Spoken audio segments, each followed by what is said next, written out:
Estamos ya en la clase número 4 de este módulo 6, entonces, perdón, módulo 8. Estoy equivocándome, módulo 8, clase 4. Y en este módulo 8 ya iniciamos con esta parte donde estamos revisando acerca de los ministerios, así que vamos a ir a nuestro manual y vamos a ir revisando poco a poco el trabajo que estamos llevando a cabo. Entonces vamos a ir ahí trabajando sobre este tema y naturalmente la primera parte, ahorita les digo en el manual, dejen ponérmelo por aquí.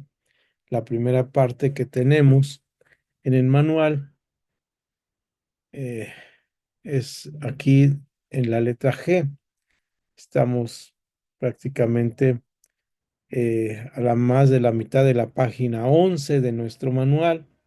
Hay una letra G y ahí vamos a empezar a trabajar sobre esta parte del manual que tiene que ver con la bendición de la hombría. Ujú. Entonces, si todos estamos ahí listos, vamos a nuestro manual, a esa página. Ya en algún momento vamos a procurar entrar en interacción con ustedes, pero bueno, dice la bendición de la hombría, entre paréntesis, tiene paso de joven a adulto de 18 a 20 años. Es una oportunidad para ministrar, es decir, no nos dice cuándo hacer la ceremonia, pero nos dice que el joven, cuando cumple sus años, procuraremos en la iglesia hacer esta deferencia hacia él o cortesía hacia él, haciéndole una mención. Es preciso tener en cuenta eh, que a lo largo de la historia muchas civilizaciones han celebrado ritos o ceremonias de transición, y esto es importante. Aquí nos vamos a detener un momentito en las famosas ceremonias de transición. Ceremonia de transición, y aquí es donde este término cabe aclararlo, porque no es muy común que en la iglesia hagamos mención de ceremonias de transición.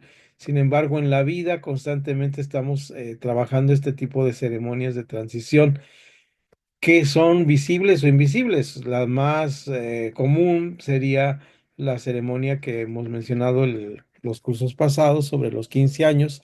Otra ceremonia de transición importante sería el matrimonio, que vamos a tocar más adelante, pero estas ceremonias de transición, como dice aquí, para señalar la llegada de la mayoría de edad, perdón. Hay algo en nuestras, y seguimos leyendo en el manual, ¿verdad? Que nos habla sobre esta parte, dice, eh, hay algo en nuestra naturaleza eh, que nos hace desear un reconocimiento de transición de la niñez a la vida adulta. Esta parte es en nuestra naturaleza que nos hace ver esta transición de la vida de la niñez a la adultez.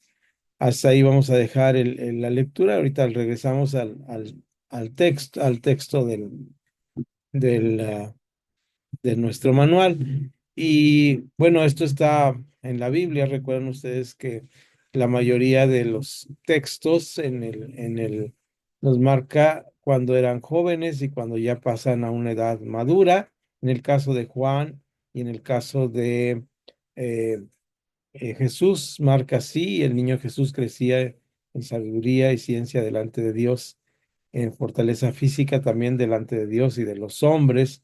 Y también es importante señalar como Pablo, recuerden que estamos tratando de leer algo de primero los Corintios sobre los dones, y lo vamos a dejar para la siguiente fase, en nuestras siguientes 4 clases vamos a seguir, pero hoy vamos a tocar algo.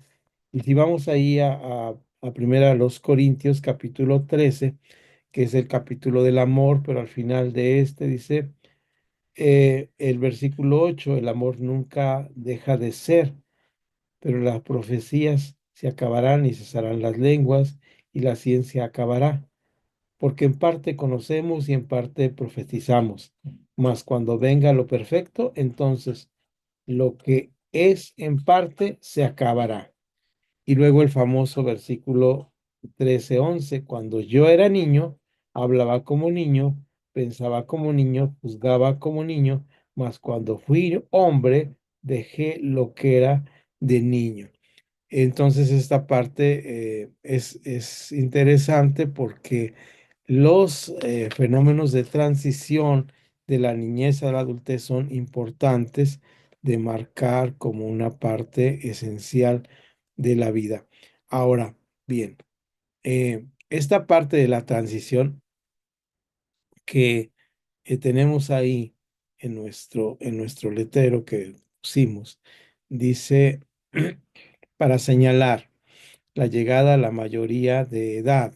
Esto es muy interesante porque esta llegada a la mayoría de edad es una parte que es transitoria y no se reconoce muchas veces el cambio en la iglesia, aunque hay un fenómeno tanto educativo como en las actitudes de los niños, y este cambio le llamamos la adolescencia, es decir, es un paso, es una transición de una etapa de varios tiempo, ¿no? Entonces, me parece a mí que en la iglesia debemos hacer énfasis en este momento, ya que muchas culturas lo hacen y están ahí como esta parte de darle lugar. ¿Cuándo se hará? Bueno, pues en el momento que la iglesia lo determine de esta manera. Regresamos ahora sí a nuestro manual, al parrafito donde nos quedamos por un segundito, ¿verdad? Y en este parrafito, si ustedes se dan cuenta, dice, eh,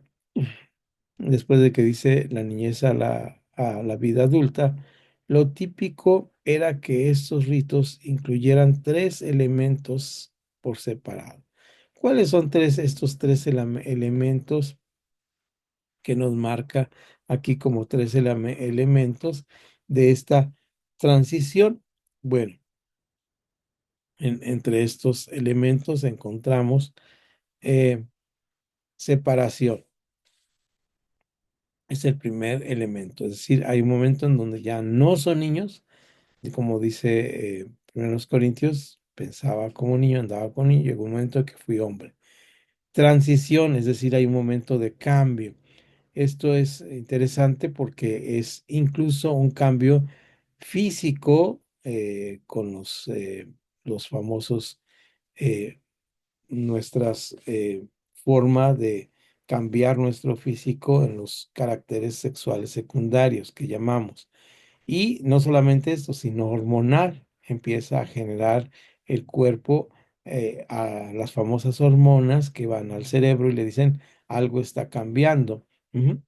Eh, y algo, la transición y la subsecuente incorporación, es decir, es necesario incorporar a este muchacho a una vida, en la vida adulta.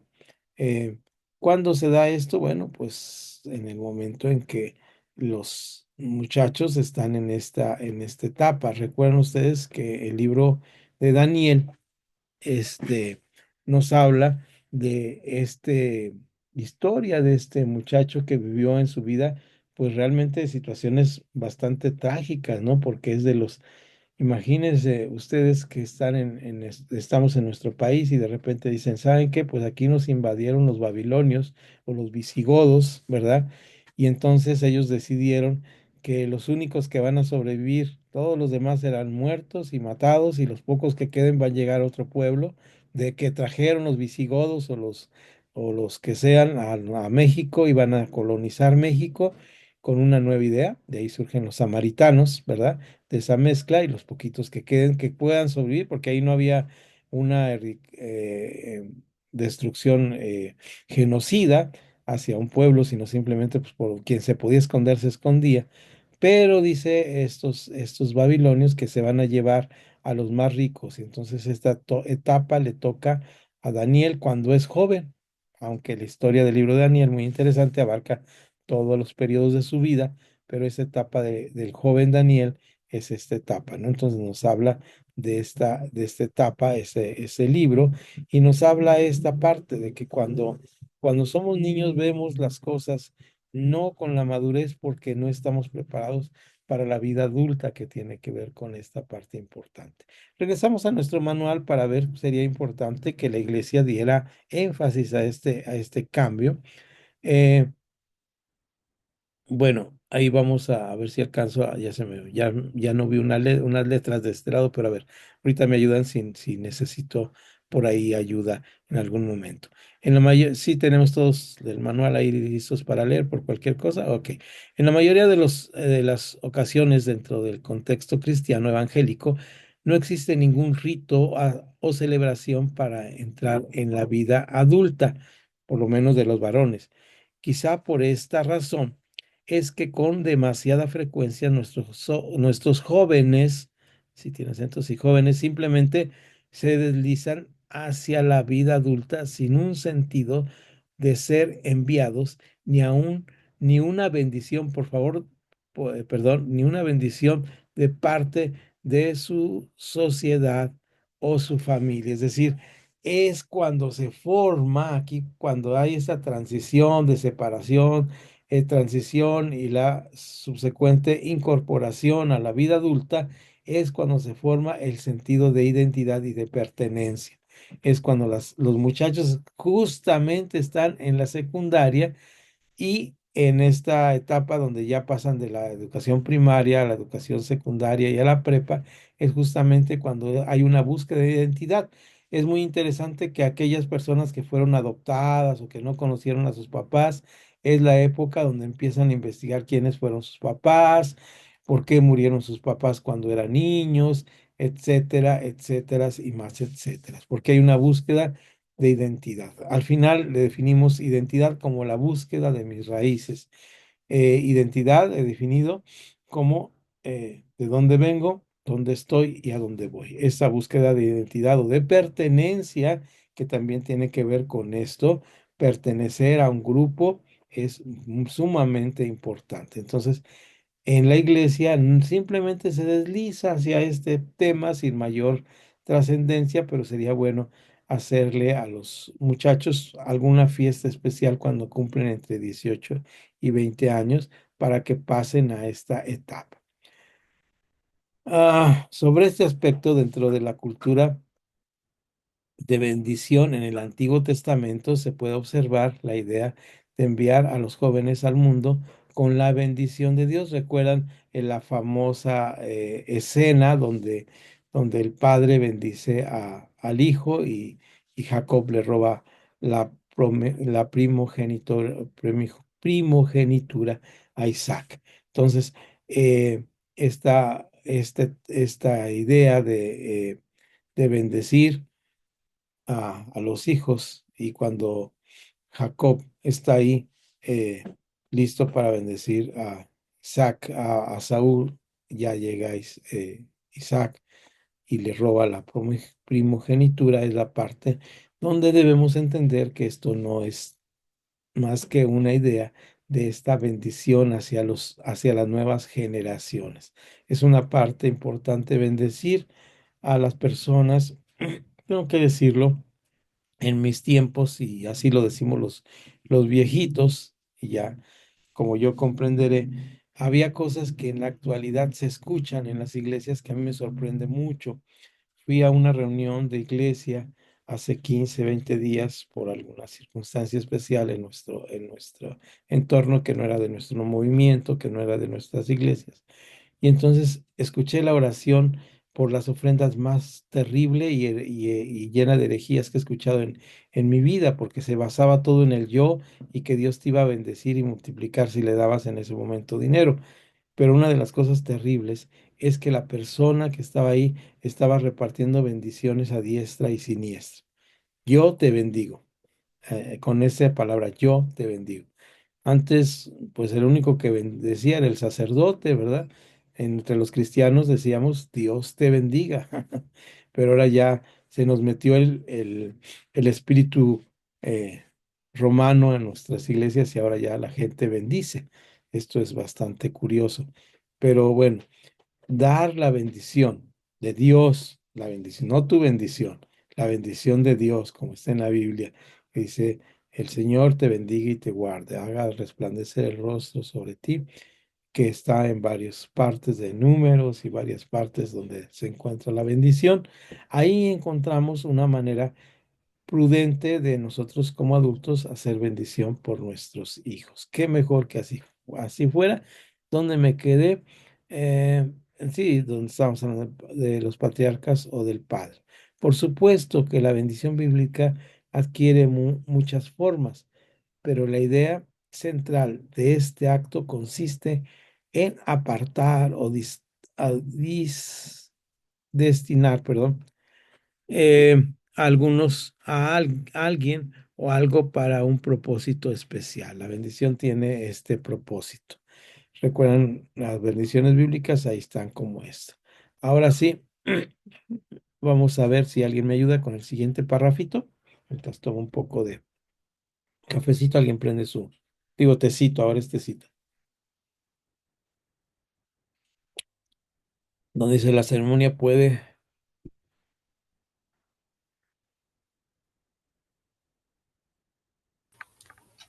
La, la ceremonia puede realizarse en el templo o en la casa, preferiblemente con asistencia solo masculina en un programa, ay caray, en un programa único, aunque también puede ser una parte dentro del otro programa. La estructura de la ceremonia puede contemplar los siguientes momentos. Por favor, léelos, Pastor Sergio. Son tres. Uno, bueno, bendición del Padre sobre su Hijo en presencia de los demás hombres de la congregación. Un grupo de hombres saludan al joven, haciendo una oración por él y dedicándole una porción de la palabra de Dios. Reflexión bíblica con énfasis en la adultez, madurez y responsabilidad ante Dios, la iglesia y la sociedad. Adelante. Oración, sigue. Sí, adelante. Oración, oración de bendición por parte del liderazgo de la iglesia. Momento de confraternidad entre los participantes, haciendo intencionalmente parte al nuevo adulto en el diálogo y socialización. Naturalmente, esto se tiene que dar con jóvenes que han crecido en la iglesia, ¿verdad? Si un joven ya llega siendo joven a la iglesia, pues sería complicado porque no le damos la bienvenida más que como adulto ya, ¿verdad? Pero si lo vimos crecer de niñito, lo vimos dejar los pantalones cortos a una edad madura, pues sería interesante este tipo de ceremonias. Honestamente, no la he visto nunca. Dice preguntas de estudio o para reflexión. ¿En qué aspecto podría ayudar a la iglesia este tipo de ceremonias? Mencione por lo menos tres. A ver, ayúdenme a encontrar tres que nos pueda ayudar a beneficiar este tipo de ceremonias o de trabajos. ¿Qué piensan ustedes? Voy a cambiar aquí para verles porque no veo sus cuadritos. Yo creo que la primera es darle la importancia Ok. en crecer y cuanto más dentro de la iglesia, ¿no? Ser reconocido. Porque sí, lamentablemente eso no se escucha, ¿no? Se festejan los 15 años, pero pues de un hombre pues no se ha visto eso. Y sí, pues sí me llama mucho la atención. Y pues ahora que veamos un muchacho que pase a esa edad, pues lo haremos en grande, dirían por ahí. Gracias, pastor. Sí, muy interesante, ¿no? Es algo que no se observa y que puede causar una situación de falta de identidad en el joven, ¿verdad? Este, porque no le hemos recibido. Esa parte donde dice que el papá, la parte que yo pongo, qué importante para mí sería que el papá le bendiga delante de todos, ¿no? Ustedes han vivido una etapa de nuestro desarrollo socioemocional y sociocultural en México y en los países de Latinoamérica, en Latam, donde la mayoría de nosotros venimos de unos padres que empezaron a descubrir cómo era acercarse a los hijos. Antes de eso, al papá se le besaba en la mano y se le tenía mucho respeto y el papá no tocaba a los hijos por lo regular, ¿no? eh, ya tenían que uno esperar. Yo recuerdo algunos amigos y parientes míos tenían que esperar a que llegara el abuelo para sentir un poco de afecto masculino de parte del papá. Y esto causaba pues ciertos trastornos emocionales y psicológicos en los niños porque no sentían el amor del amor de padre y entonces no sabían dar amor de padre. Sí, el amor de cuidado, el amor de protección, todo esto se siente en una palmada, en un abrazo y vivimos generaciones de este tipo ahora. Ya ha pasado esto y bueno, estas son las razones. Si hay alguien más que quiere comentar, estaría el micrófono abierto por unos segundos para seguir, si no pasamos al siguiente tema de nuestro manual. Hola, buenas noches. Adelante. Pues la verdad voy aquí con la cámara como apagada porque es que estaba haciendo una visita a la iglesia y ya voy llegando a la casa. Entonces pido disculpa, pero voy escuchando lo que hablan.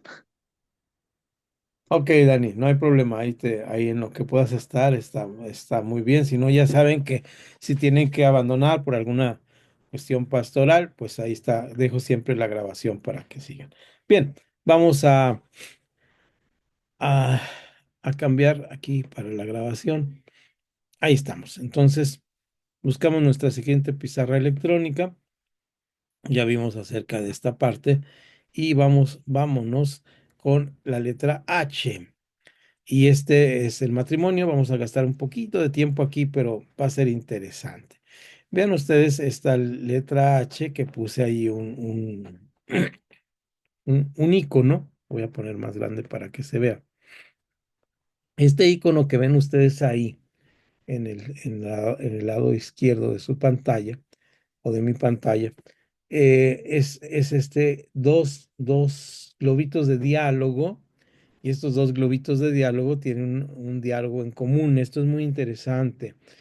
Em, el diálogo en común, la parte, o sea, cada quien tiene, y cuando hablo de diálogo estamos hablando de nuestra propia discursiva de la vida, nuestra propia manera de ver la vida, nuestra manera en que enfrentamos la vida y esta discursiva se junta en el matrimonio en un solo discurso, en las partes que coincidimos, en las partes que complementamos y en las partes que construimos juntos como dos personas que tenemos un aporte narrativo. Damos una narrativa nueva a la vida y este aporte es el matrimonio.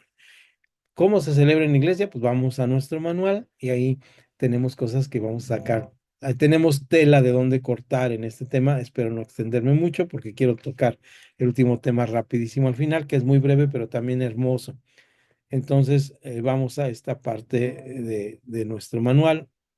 Déjenme tomarlo aquí. Se me ha extraviado. Acá está. H, el matrimonio. Dice aquí, la ceremonia del matrimonio es una oportunidad para ministrar. Esta ceremonia es de gran impacto fundamentalmente por la solemnidad del matrimonio. Es decir, se prepara durante mucho tiempo. Se espera que sea una ceremonia muy solemne. El matrimonio es una institución civil, así como religiosa y por lo tanto sujeto a reglamentos legales. El matrimonio está sujeto a reglamentos legales. Eh, Dicho de otra manera, lo he escuchado por algunos pastores y lo retomo, cuando preguntan, la iglesia cristiana, hay gente que llega, que del mundo y que, bueno, aquí hay un punto, voy a regresarme un paso atrás, vamos a echarnos un paso atrás y al echarnos un paso atrás hay gente que llega a la iglesia para que los casen. Esto es muy común. Entonces, nada más llegan a la iglesia para que los casen. Y la pregunta normal es, ¿la iglesia cristiana casa y algunos pastores han tomado la determinación de decir, la iglesia cristiana presenta el matrimonio delante de Dios? Quien casa es el registro civil.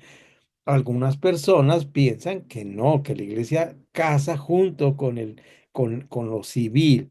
Entonces, no vamos a arreglar esta situación aquí, pero sí tenemos que decir que es un aspecto legal el que tiene. Y aquí más que decirnos cómo casar a la gente, pues ya tendrán su manualito de pastores, como el que tienen algunos de ustedes como pastores, dice algunos aspectos importantes. Uno que no menciona aquí, que menciono constantemente, es la consejería pastoral profesional.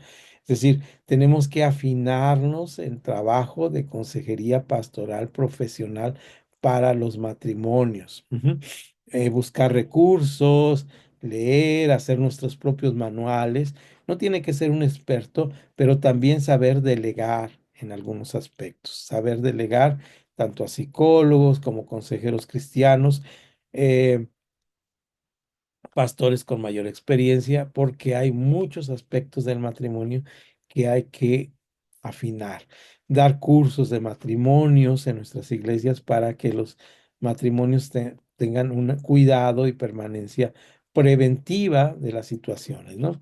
Esto lo menciono ahora porque precisamente ahora estoy en una consejería de un matrimonio que se casó hace 2 meses y no es que tengan problemas, sino que han decidido seguir con la consejería porque les agradó y se dieron cuenta que lo que les dije fue como premonitorio, permítanme usar esa palabra, de lo que ahora están viviendo, ¿no? Entonces, de alguna manera, deciden seguir con esta consejería pastoral. Bien, vamos entonces a seguir con nuestro manual y dice ahí, celebración de una boda. Es muy importante que el ministro esté familiarizado con las leyes del estado o nación donde vaya a ejercer esta ceremonia para estar seguro de cumplir con los requisitos de la ley. Es decir, pues, uno de los requisitos de nuestra ley es que no esté casado ya anteriormente, ¿verdad? Y esto pues se hace a través del registro civil. Ya con la información cruzada de las computadoras, ya es difícil que se brinquen las trancas cambiándose de estado, a lo mejor de país aún todavía, pero estar seguro de esto. Asimismo, es preciso llevar un registro detallado, este es un consejo para los pastores, de esta ceremonia donde se hará constar, pues, se hace un acta del matrimonio. Esto me parece a mí que podría ser importante que como iglesia tengamos un libro de matrimonios, datos completos de la actividad, datos completos y firma de los contrayentes, datos completos y firma de los testigos, datos completos y firmas del ministerio. Y ahora tenemos ahí algo subrayado para apuntar. En muchos países es preciso que los contrayentes presenten el certificado de las autoridades civiles, comprobando que ya se ha verificado el matrimonio civil en forma legal. Bueno, este es un requisito legal que nos da aquí el consejo para celebrarlo. Dice, la ceremonia puede realizarse en el templo o en la casa. Entonces, ahí estamos ya con esta parte del matrimonio. Y esta es la parte que estamos hablando de celebración de la boda. Entonces, este es el primer renglón, el que tenemos por acá arriba, ¿verdad? El primer renglón tenemos de este lado, ahí, celebración de la boda. Entonces, ahí vamos a ver qué nos está diciendo. Dice, puede celebrarse en la casa o en la iglesia, pero siempre con testigos suficientes. En relación al programa, conviene que que el ministro, perdón, y los contrayentes ensayen de antemano el orden del programa de la ceremonia para evitar confusiones. Eso es importante porque se trata de una ceremonia que le damos un valor de solemnidad. El ministro debe enseñar y hacer practicar la manera de entrar y de salir de una ceremonia nupcial, como también los momentos claves dentro de la liturgia. Esto es en cuanto a la celebración litúrgica y hay muchas maneras de celebrar. Ahora sí, pasamos al siguiente en la lista que dice ahí bendición en distintas etapas. Ahí es importante porque pues en nuestra sociedad hay este estilo de celebrar las diferentes etapas. Otro tipo de actividad relacionada al matrimonio es en relación al matrimonio, ¿verdad? Administración, relación a la administración en relación al matrimonio, son las celebraciones de bendición por los años cumplidos en en el lazo, perdón, matrimonial. Estas celebraciones pueden hacerse cuando la pareja llega a su aniversario número 10, 25, 40, 50 y más.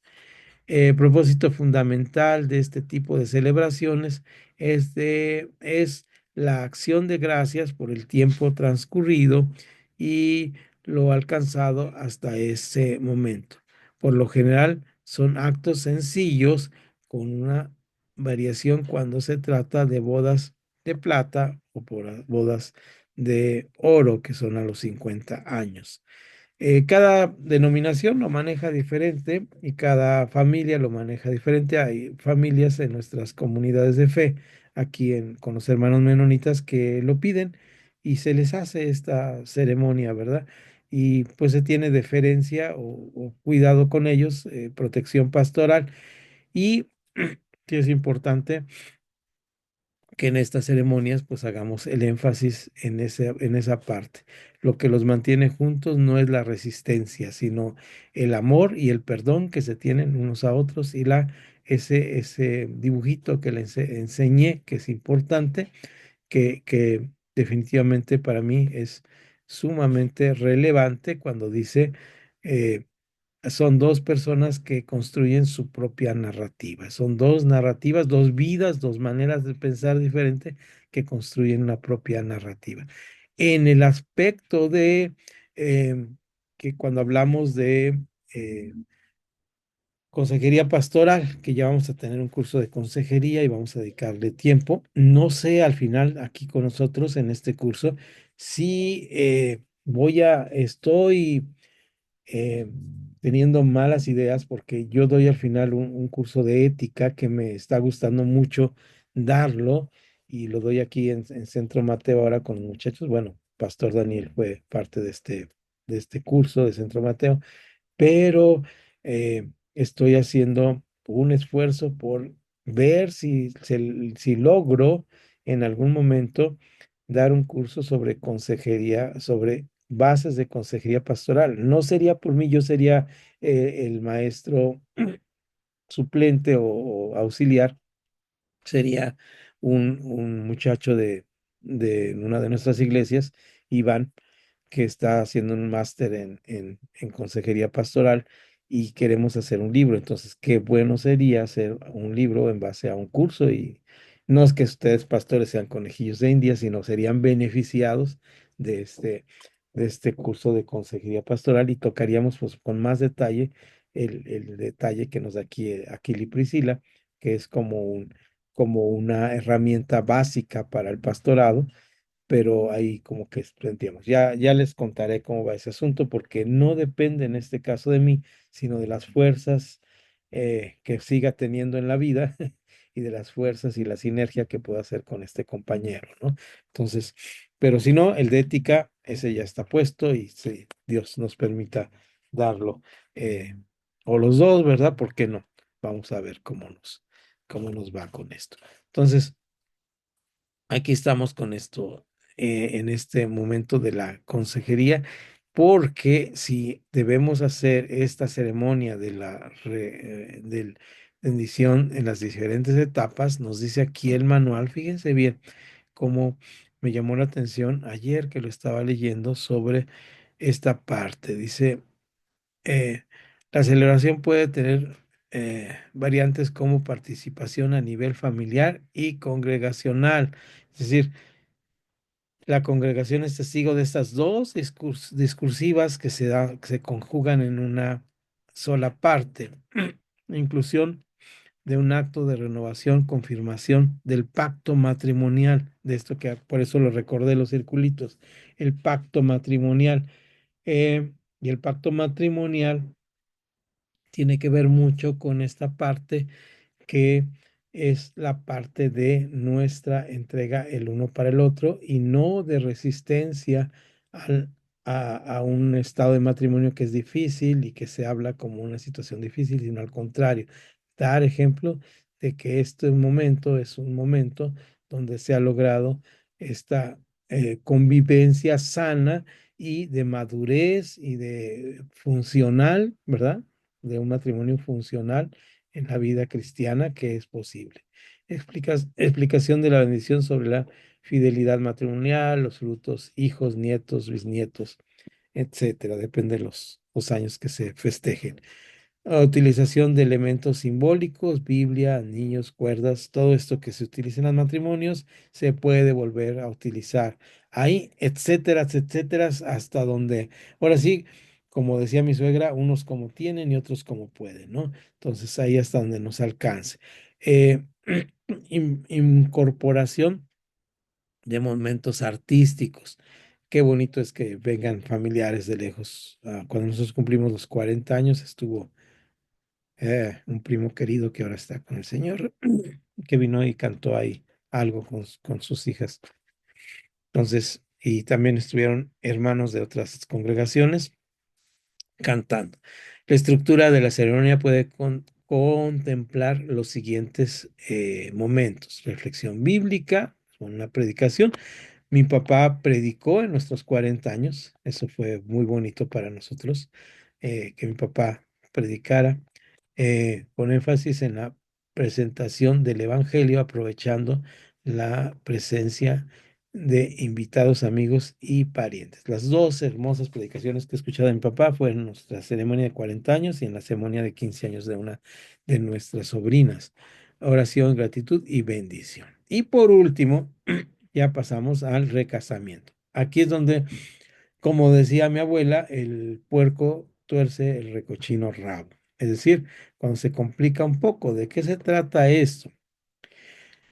¿Alguien me ayuda con este parrafito primero antes de entrar a la discusión para tomar aire para esto? Te los agradeceré. ¿En cuál? Y yo la leo, ¿no? Claro, Pastor Daniel. Mira, estamos parados en el manual, Ya, en la sí, página, ya, es 13 y ya dice un puntito y dice recasamiento. ¿Me lees, por favor, ajá, todo el listo, listo. Dice así, aún no existe un criterio unificado de las iglesias evangélicas con respecto a esta situación. Algunas lo realizan, otras no. Cada caso debería ser analizado por la iglesia y sus líderes antes de tomar alguna decisión. Algunos criterios que podrían tener en cuenta son los siguientes. Situación antes de su conversión, carta legal de divorcio, situación del excónyuge, tiempo de la separación y otros a juzgar. Hasta ahí, porque la otra pregunta es tuya. Sí, ahí vamos a las preguntas, pero antes un poquito de charla sobre este tema. Si es un tema difícil, cada iglesia, como dice el manual, cada denominación, cada etapa de la vida de la iglesia, cada etapa de la iglesia en la historia de la historia ha tomado diferentes características. Así como les hablé de los dones y la lectura importante para hablar de los dones y los ministerios en la iglesia a través de la lectura de 1 Corintios 12, 13 y 14, hablar de este tema sería casi imposible sin leer 1 Corintios capítulo 7. Déjenme buscarlo. Hace rato leí o cité 1 Corintios capítulo 13, recuerdan ustedes, pero nos regresamos un poquito al 7 y si me alcanzan los ojos, todo el capítulo es sumamente interesante. Eh, Dice Pablo en el 7:32, esta frase dice, quisiera que estuvieran ustedes sin congoja. Esta sería una parte interesante. Ahora bien, dice, en cuanto a las cosas que me escribisteis, bueno le sería al hombre no tocar mujer. Lo veo un punto y coma. Interesante, dice, porque este es el seguida, pero a causa de la fornicación, cada uno tenga su propia mujer y cada uno tenga su propio marido. Así inicia el capítulo 7 de 1 Corintios. No voy a hacer predicación ni hermenéutica ni exégesis aquí, pero es interesante que es la segunda carta que le escribe y aquí dice que es primero a los Corintios, ¿verdad? Ya les había escrito una carta, lo dice más adelante, le había contestado y esta es una carta de respuesta a esa carta que le regresan después de la primera carta. Entonces hay una correspondencia entre ellos o una comunicación, como se llama en términos técnicos, epistolar entre ellos y le escriben acerca de esta situación. Y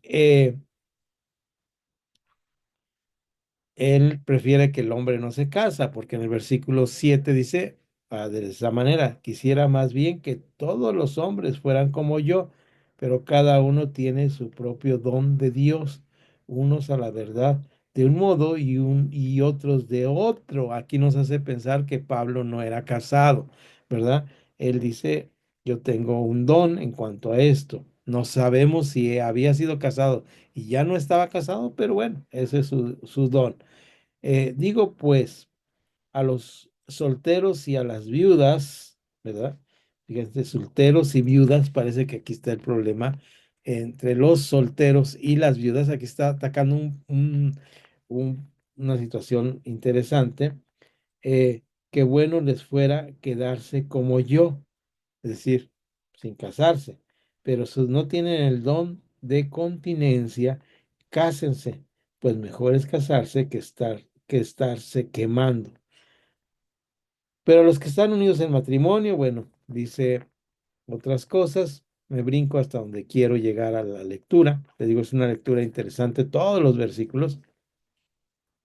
Y el verso 17, pero cada uno como el Señor le recibió y como Dios llamó a cada uno, así haga. Esto ordeno en todas las iglesias. Y vuelve a repetir en otros 3 versículos, como llegaste al Señor, así quédate, ¿verdad? Y habla, dice el que llegó esclavo, quédese esclavo, el que llegó de tal manera, quédese de tal manera. Hasta aquí mi lectura de 1 Corintios 7, pero lo interesante es que nosotros no estamos muy de acuerdo con 1 Corintios 7 como pastores.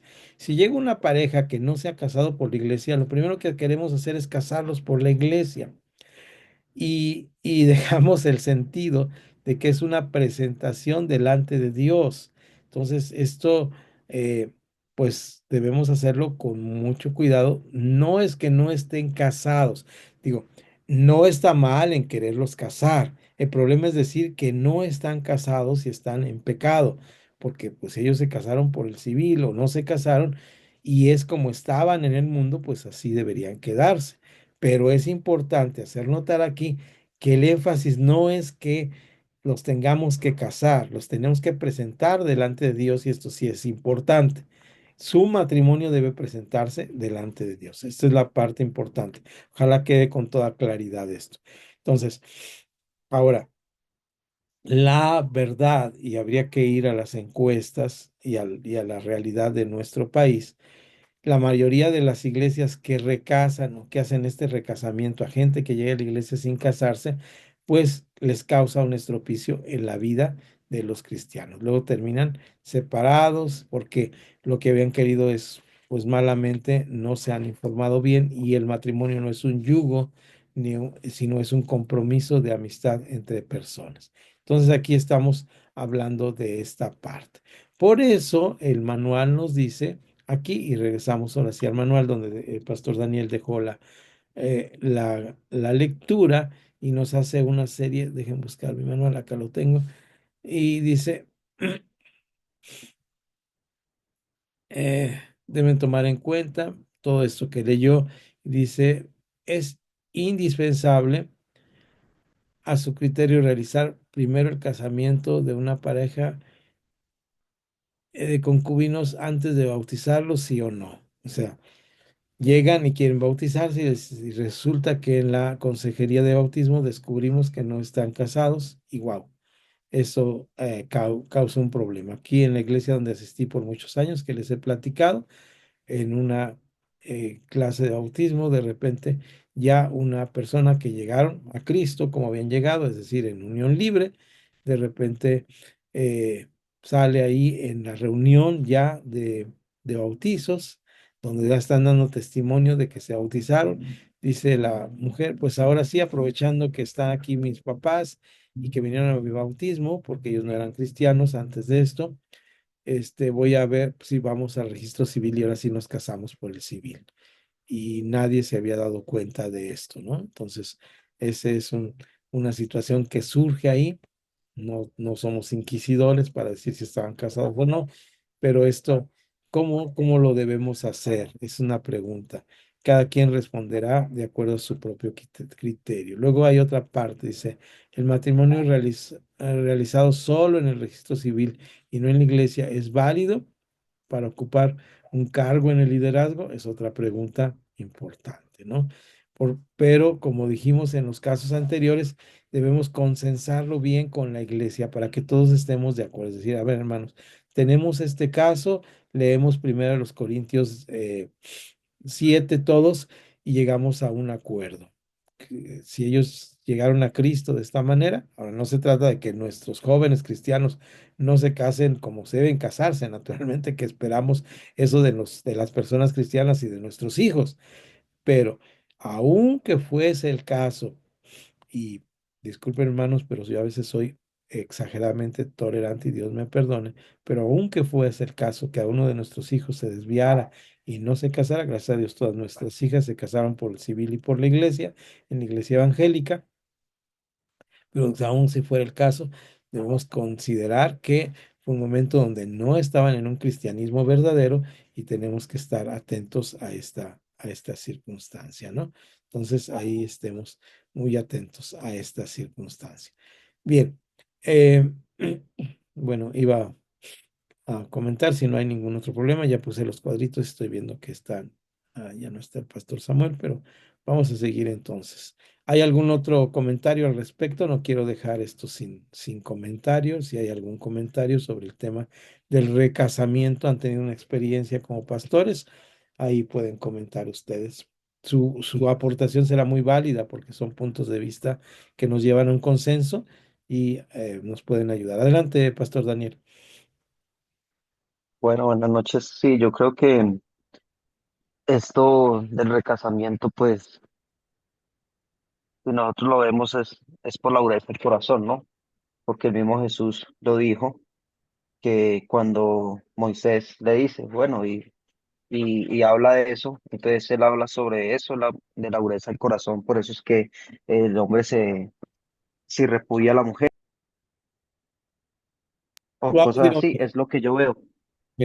Pero pues yo veo que sí, hay un caso difícil de tratar en las iglesias, pero pues uno tiene que mirar muy bien las cosas y así poder evaluar bien el caso. Pero pues la mayoría cuando uno va a recasar a una persona es porque pues ya digamos está sirviendo al Señor o ya se le ve digamos como esa madurez y entiende el verdadero significado de qué es casarse, porque a veces se casan por presión o por enamoramiento, más no por ese verdadero amor agape, sino que pues hagámosle, intentémoslo a ver cómo nos va, y si nos va bien, pues ahí, pues si nos va mal, pues bueno, desde un principio lo dijimos, que esos hoy en día los famosos casamientos de muchos jóvenes o que piensan, es que pues nos juntamos y se nos va bien, pues es la voluntad de Dios, si no, pues bueno, esa era la voluntad de Dios, pero pues sabemos que esto es algo que el Señor puso y que es una sola carne y que eso no era así, pero por la dureza del corazón existe el recasamiento, ¿no? Es Claro, por eso lo que yo puedo ver. claro, ella ha tocado, Pastor Daniel, un punto muy importante que es la palabra compromiso. Si no se hace con un compromiso, primero delante de Dios, naturalmente, luego delante de los demás, de la iglesia y también de sus propias familias, es un compromiso que requiere esfuerzo, ganas, y eso es lo que es el matrimonio. Bueno, ahí estamos con ese tema. Voy a poner mi anclaje. Digo, mis cuadritos más chiquitos, ahorita los veo de nuevo, pero vamos a ver el último tema, hermanos. Antes de concluir con nuestra clase. Y este último tema tendrá que ver mucho con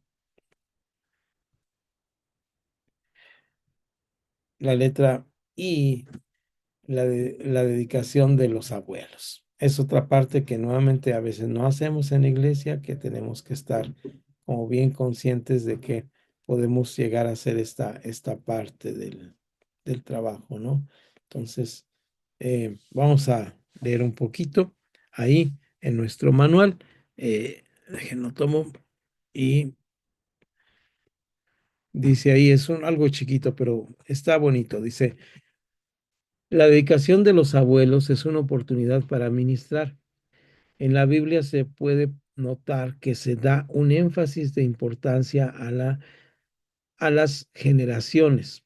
De hecho, hay un libro muy bonito de un judío cristiano que habla, se llama así, Las generaciones. Luego lo recomendamos con más amplitud. Muy bonito. Es un trabajo que habla que la vida está hecha de cadenas de generaciones que delegamos y legamos a nuestros hijos el trabajo de Dios en la tierra. Por eso es muy positivo dar de un destaque a las personas de la tercera edad que forman parte de la congregación. Recuerdan ustedes, aquí voy a hacer un alto en el camino después del siguiente frase para contarles algo. Estas personas han vivido diversas etapas de la vida y son portadoras de amplias experiencias. Recuerden ustedes que la calidad de la palabra senado, voy a quitar aquí este letrero que quedó arriba, la palabra senado, desde donde hay una palabra senador, que en nuestro español es la palabra senectud. La senectud es la vejez, tiene que ver exactamente con esta parte de la vida, ¿no? De que tienen mayor experiencia. Hay una cristiana que escribió un libro sobre, ella era de sus raíces étnicas de China, de Oriente. Y ella en este libro que escribió nos habla de que hay tres culturas, que es la cultura del trigo, y la cultura del trigo es, por ejemplo, los países como Estados donde se come trigo, y ahí simplemente lo importante o el énfasis de este tipo de cultura, eh, vamos a ponerlo, por ponerle un nombre, no por estigmatizar, sería la cultura de de los países como Estados Unidos, ¿no? Donde simplemente se hace un énfasis sobre las personas más jóvenes o en el futuro y se tiene de esta manera. Luego nos habla de una cultura que es la cultura del maíz, que la cultura del maíz es de las personas que simplemente se basa sobre las personas adultas como como fuente de fuerza, de trabajo para seguir, pero ella nos hablaba de una cultura tercera, que es la cultura del arroz, los países que comen arroz, donde hay un respeto muy grande hacia la vejez o senectud, porque tienen la experiencia, ¿no? Dicho este paréntesis, pues seguimos con nuestra lectura y vemos ahí que dice... El propósito de esta celebración está centrado en el énfasis del ejemplo de vida y la satisfacción los años alcanzados, tal vez nos faltó la palabra para leerlo mejor, por los años alcanzados. También es una gran oportunidad para expresar bendición de doble dirección. Aquí es donde este letrerito nos ayuda. Una bendición de doble bendición. Vean ustedes cómo esta bendición de doble, en dos vías, en las dos vías, nos habla primeramente de esta bendición que tiene que ver, ponerlo así grande para alcanzarlo a leer yo aquí. Dice, te metas ahorita aquí. Dice, bendición de los descendientes hacia los abuelos. Es decir, los hijos que tuvimos, los nietos que tuvimos, nos bendicen, ¿verdad? O nos bendicen no por su bendición, sino de parte de Dios. Y bendición de los abuelos hacia los descendientes. Esa es la doble vía que tenemos ahí. Es bonito esta parte, ¿no? ¿Y qué hacemos con esto? Bueno, pues también igual que como con los jóvenes, yo recomiendo aquí en México se da la etapa de adultos o nuestra credencial de adultos a los 60 años y se da ayuda social, que no es un dinero que se regala, sino es un bono por los años que se ha servido al país de ayuda a los 65. Entonces, en cualquiera de estas dos fechas de nuestra iglesia que va cumpliendo esta edad, puede hacerse una, una ceremonia así. De la estructura de la ceremonia puede contemplar los siguientes momentos. Reflexión bíblica con énfasis en la presentación del Evangelio aprovechando la presencia de invitados y hacemos con invitados, amigos y parientes. Oración de gratitud, de bendición. Eh, como variante se puede hacer uso de elementos simbólicos como la semilla, porque pues lo que sembramos nosotros son semillas a lo largo de la vida que llevan fruto, la Biblia, bueno, todo esto que está aquí. Rayita a nuestro manual. Vamos a ver las dos letras siguientes en la siguiente clase y regresamos a concluir con nuestra charla. Entonces, tenemos aquí ya el final de nuestra charla y pues vemos aquí la parte que todas estas consejos que nos dan, pues no es otra cosa más que hacer un momento de dar un énfasis a diferentes etapas de la vida que harán que las personas se integren mejor. Y bueno, si tú como pastor, o ustedes como pastores, pastoras, los que nos escuchan, están dispuestos a hacer estas actividades, ya no es un activismo. Activismo son todas aquellas cosas que inventamos para tener a la gente ocupada, ¿verdad? Y hay iglesias que tienen mucho activismo y tienen que estar, si no son momentos frescos en la vida de la iglesia que nos permiten caminar en esta actitud de ministrar en este sentido, y hablamos que hay diferentes sentidos en la administración en la actualidad, en el sentido de compartir la vida de comunidad con nuestros hermanos en la iglesia.